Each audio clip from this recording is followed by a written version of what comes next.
Bismillahirrahmanirrahim. Alhamdulillahi rabbil alamin. Wassalatu wassalamu ala asyrafil anbiya wal mursalin wa ala alihi at-tayyibin at-tahirin wa ashabihil mayamin al-muntajabin. Para pemirsa hikmah yang saya hormati, tema yang saya ingin sampaikan pada edisi ini ialah menyangkut masalah khilafah. Apakah khilafah yang ada sekarang ini ditakuti oleh Zionis atau sebaliknya? Para pemirsa yang saya hormati, terlebih dahulu kita harus mengenalkan dan memahami tentang makna al-khilafah. A'udzubillahi minasyaitonirrajim. Ayat Al-Quran menjelaskan wa ja'alnakum khulafa. Jadi ja'alnakum khalifah fil ardh. Kita dijadikan sebagai khalifah. Kita yang bagaimana pemahaman khalifah inilah yang harus kita pahami dengan baik. Khalifah memang pada asasnya dimaknakan sebagai pengganti atau setelah kepemimpinan yang ada, atau yang dikenal dengan suksesi, menggantikan kepemimpinan yang sudah ada pasca wafatnya pemimpin yang pertama, sebagaimana yang diucapkan oleh Rasul Shallallahu Alaihi Wasallam, khalifati min ba'di, jadi penggantiku setelahku. Itulah yang dimaknakan pada makna lughawiyahnya. Tapi secara esensi al-khilafah itu kepemimpinan yang sifatnya secara umum. Yang lebih umum lagi, tentu lebih person lagi, lebih spesifik lagi, al-imamah. Jadi sebagai khalifah ada seorang imam. Jadi imam itulah yang akhirnya berakhir menjadi khalifah fil ardh. Imamah dan khilafah ini pada prinsipnya secara realita sama, secara fakta sama, yaitu kepemimpinan yang memimpin di muka bumi. Nah, pemahaman khalifah dan imamah memang siapa yang memimpin, siapa yang menggantikan itu disebut khalifah. Tapi ada personnya, ada orang-orangnya yang ditentukan oleh wahyu sebagai imam.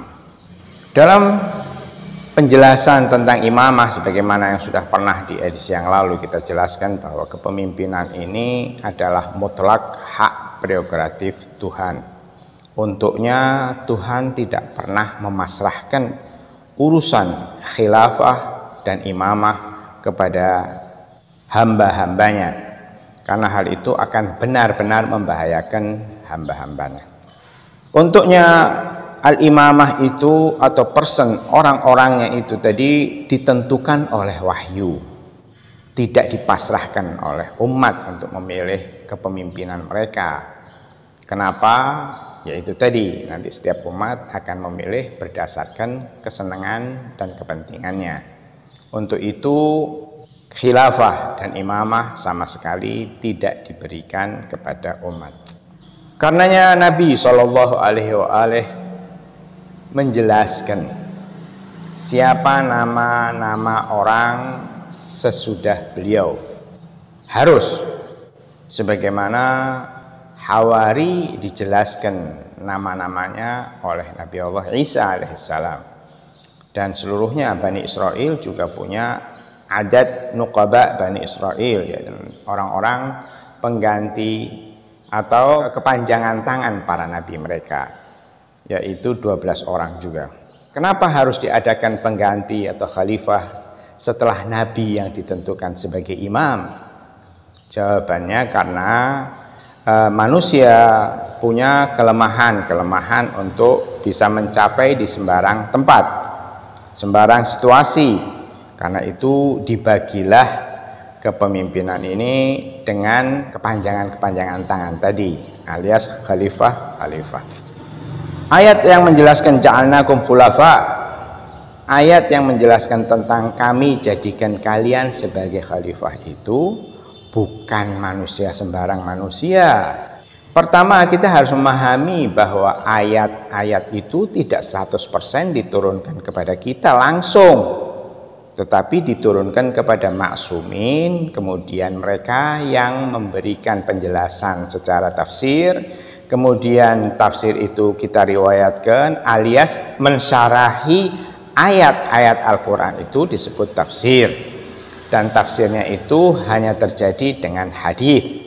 Oleh karenanya bahwa hak tafsir tidak diberikan oleh siapapun juga, karena itu murni juga hak prerogatif Tuhan. Dengan begitu jelas sekarang ja'alnakum khulafa'al ard ditafsiri dengan ayat lain, innal arda yarithuha ibadiyas salihun, bahwa bumi ini akan dipimpin, akan diwarisi oleh, sebagaimana saya sudah jelaskan, bahwa khalifah adalah pewaris dari imamah yang sudah ditetapkan.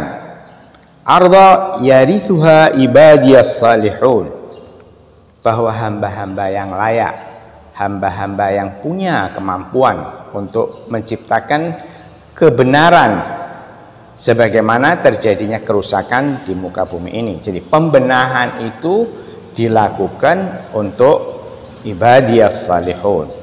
Ada ayat lain juga menjelaskan al-muttaqin, orang-orang yang bertakwa, orang-orang yang mumpuni, orang-orang yang punya kedekatan dengan Tuhan, karena mereka pastilah orang yang akan menjadi kebaikan terhadap di bumi ini, daripada orang-orang yang tidak punya kemampuan sama sekali untuk memimpin di muka bumi ini. Karenanya siapa orang yang punya kelayaan itu, Allah Subhanahu wa taala menjelaskannya secara person. Jadi satu persatu melalui wahyu nama-nama mereka disebutkan. Itulah pemahaman khilafah yang sebenarnya, bahwa khilafah warisan dari imamah atau kepanjangan dari imamah yang kemudian tentunya hanya untuk orang-orang yang punya kemampuan untuk menciptakan as-salahah, pembenahan di muka bumi ini. Para pemirsa yang saya hormati, ini hakikat dari sebuah khilafah. Adapun sementara waktu yang terjadi sekarang ini, khilafah yang bagaimana sebenarnya untuk dikeluarkan atau disebarluaskan oleh kalangan yang pada asasnya di luar Islam. Tentu para pemirsa terkejut dengan apa saya katakan, bahwa yang mengeluarkan atau yang menyebarkan khilafah ini adalah kelompok di luar Islam. Kenapa? Untuk membicarakan hal tersebut kita juga harus memahami esensinya. Kalaulah sekarang sebagaimana saya sudah jelaskan tadi, bahwa khilafah itu difungsikan untuk membenahi umat, untuk menciptakan kesatuan umat, jangan sampai terjadi pecah belah di antara umat dengan perbedaan dan perpecahan pendapat-pendapat yang macam-macam tentang Islam. Keberadaan khilafah difungsikan untuk menjaga Islam seutuhnya. Itulah disebutnya Al-Khulafa Ar-Rasyidun, pada prinsipnya menjaga Islam yang sebenarnya. Dengan penjelasan ini jelas bahwa Islam yang tidak benar itu apa? Menjelaskan tentang khilafah dengan makna dan tujuan yang mereka kehendaki sendiri. Pemahaman Islam yang semacam ini difahami oleh pihak musuh. Pemahaman khilafah tentang hal yang semacam ini difahami oleh musuh dengan baik. Dia akhirnya mempelajari psikologi Islam dengan apa? Dengan jalan menciptakan khilafah bayangan, yang pada asasnya bukan khilafah yang sebenarnya. Karena khilafah yang sebenarnya ialah sebagaimana yang dijelaskan oleh ayat tadi, bahwa dia harus mumpuni untuk menciptakan kebaikan dan pembenahan di muka bumi ini. Wal arda yarithuha ibadiyas salihun tadi, itulah yang yang dimaukan oleh Rasulullah Shallallahu Alaihi Wasallam. Karena pihak musuh, terutama Zionis, memahami seutuhnya bahwa asbab awal terjadinya perpecahan umat Islam adalah tentang urusan khilafah. Karena itulah akhirnya dia menjadikan menggoreng, menjadikan masakan yang sedap dan nyaman untuk disantap oleh kaum awam, bukan kaum ulama, kaum awam. Yang apa? Yang akhirnya mereka makan, mereka telan bulat-bulat, dan mereka tidak pernah memahami resiko yang terjadi. Diciptakannya al-khilafah sebagai masakan dan hidangan yang menurut Zionis atau musuh Islam benar-benar mumpuni untuk dijadikan perpecahan di antara umat Islam. Tujuan mereka tidak lain kecuali satu hal, yaitu merampas kekayaan negara-negara Islam yang memang notabene bahwa negara-negara Islam memiliki kekayaan berlebih. Para pemirsa yang saya hormati, akhirnya khilafah dengan konsep yang ada sekarang ini benar-benar sebagaimana yang terjadi di luar bayangan Islam yang sebenarnya. Karena memang yang diambil ialah sisi negatif dari khilafah itu sendiri. Lalu mereka cetuskan ide. Apa ide pertamanya? Bahwa khilafah tidak dipilih oleh seorang nabi, tidak dipilih atas dasar wahyu, tapi dipilih oleh perseorangan. Setiap orang punya hak untuk memilih khalifahnya. Dan yang terjadi apa? Benar-benar mengecewakan. Karena memang dari awal Islam, perpecahan ini adalah awal khilafah. Dan khilafah inilah yang menjadikan perpecahan sampai hari ini. Centang perenangnya pendapat orang tentang Islam, ketidakutuhan tentang Islam keseluruhan ini ialah menyangkut masalah khilafah semacam ini. Untuknya kita bisa tanyakan, kapan khilafah itu berdiri dan bisa tegak dengan baik? Kalaupun sampai awalnya kita mulakan misalnya dari Bani Umayyah, Bani Umayyah menciptakan khilafah awalnya, akhirnya berubah menjadi sultanah sebagaimana sudah pernah saya jelaskan yang lalu. Kemudian dilanjutkan oleh yang terakhir kali adalah khilafah Utsmaniyah yang orang-orangnya kenapa berubah menjadi juga kerajaan Utsmaniyah, karena cara mereka, gaya hidup mereka dan lain sebagainya yang memang benar-benar di luar ajaran Islam. Lalu karena konsep inilah atau alasan dan dasar inilah atau dasar khilafah inilah Zionis menciptakan sebuah konsep khilafah lah yang paling layak untuk didengung-dengungkan. Dengan begitu jelas bahwa sampai kapanpun Yahudi atau Zionis akan senang dengan keberadaan khilafah yang sekarang ini karena mereka sebagai pencetusnya. Kemudian apa? Diciptakan kelompok-kelompok yang radikal dengan konsep khilafah ini. Lahirlah konsep-konsep Wahabi, konsep-konsep Zionis, dan konsep-konsep Daesh, ISIS dan lain sebagainya, Qaeda dan seterusnya. Ini adalah tujuannya khilafah. Lalu mereka semburkan kata setiap pemerintahan yang sah dengan kata tauhid. Lalu mereka harus hancurkan pemerintahan-pemerintahan itu dan seluruhnya sampai hari ini kita menghadapi kenyataan semacam itu. Siapa mereka? Siapa pelaku-pelaku mereka ini? Adalah orang-orang muslimin awam. Orang-orang yang sama sekali tidak memahami bahwa di balik semua ini adalah permainan Zionis. Karenanya Zionis sampai kapanpun dengan khilafah yang ada ini tidak pernah takut. Tapi dengan khilafah yang sebenarnya terjadi di dalam konsep Islam, Zionis akan gemetar. Kenapa? Karena mereka pasti akan terkalahkan. Khilafah yang sebenarnya ialah menyatukan umat Islam. Bila terjadi kepemimpinan yang menyatukan umat Islam sedunia tanpa pernah membedakan konsep mazhab, itulah khilafah yang sebenarnya. Tapi kalaulah khilafah itu membeda-bedakan perbedaan mazhab, perbedaan pendapat, lalu menghakimi kekufuran dengan orang-orang yang berbeda pendapat dengan mereka, itu bukan khilafah yang sebenarnya. Itu adalah teori Zionis yang menciptakan khilafah dengan tujuan memecah belah umat Islam sedunia. Para pemirsa yang saya hormati, rencana Yahudi atau rencana Zionis ini benar-benar berhasil.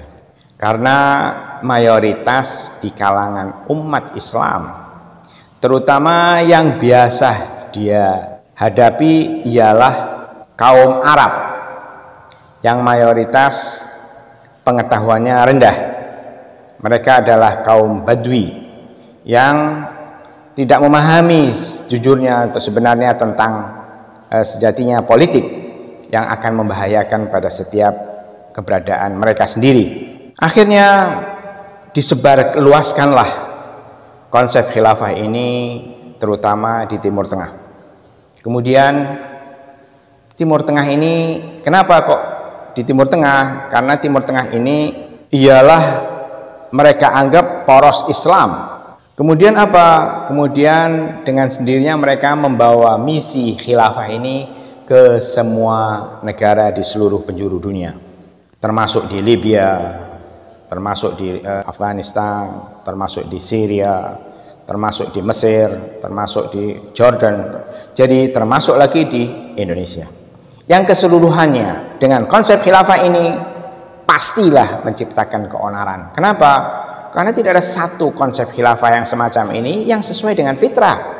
Fitrah manusia akan meronta dengan keberadaan khilafah yang ada semacam sekarang ini, bahwa kepemimpinan bebas melakukan segalanya, lalu menciptakan perpecah belahan umat dan seterusnya. Berbeda dengan khilafah yang sebenarnya. Kalau khilafah yang sebenarnya adalah agama, khilafah yang sebenarnya adalah syariat yang sesuai dengan fitrah setiap manusia. Untuknya setiap manusia yang dibimbing dengan khilafah yang sebenarnya, pasti mereka suka, mereka senang, dan mereka mendambakan keberadaan khilafah yang semacam itu. Para pemirsa yang saya hormati, Zionis ini kalau boleh saya katakan dia iblis. Selalu menciptakan at-talbis, menyamarkan makna yang sebenarnya. Dia menyembunyikan makna yang sebenarnya. Itulah kerjaan iblis sehari-hari.